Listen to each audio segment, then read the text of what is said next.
Dağlardan kılını kardı, kızıl sulu sulu sulardı. Balcıktan da tatlıdığımızdan tuğlan cildini soğusun sarıldı. Yüzün dalı dalı sarıldı. Atatürk'ün gitti sananlar. Aklaydı basıp girmeyi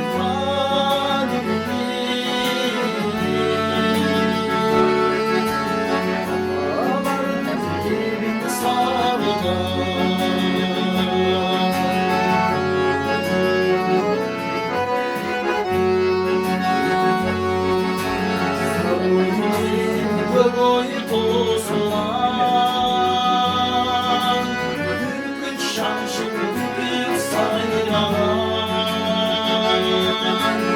Işkın deli baskaz olsunlar Çürünü beslep sağlınan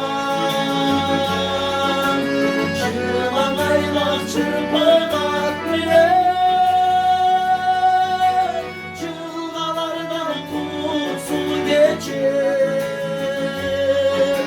Baldırımdı tenin kanı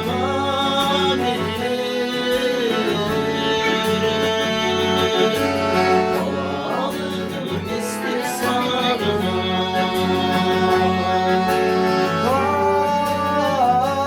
Hay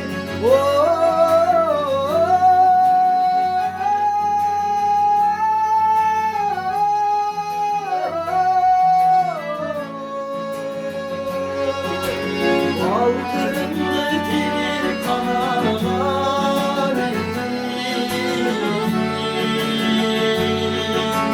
Balalım istir sanarına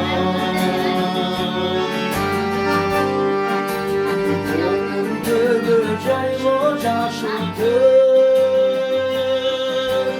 Olur Cengiz halkı nasıl ki Oktu beres güngöy teskeyde Oylay darlam günün sağına Gündüler bütün buladı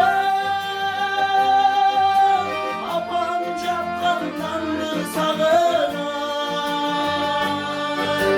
Yürü yürü çılgın aydağa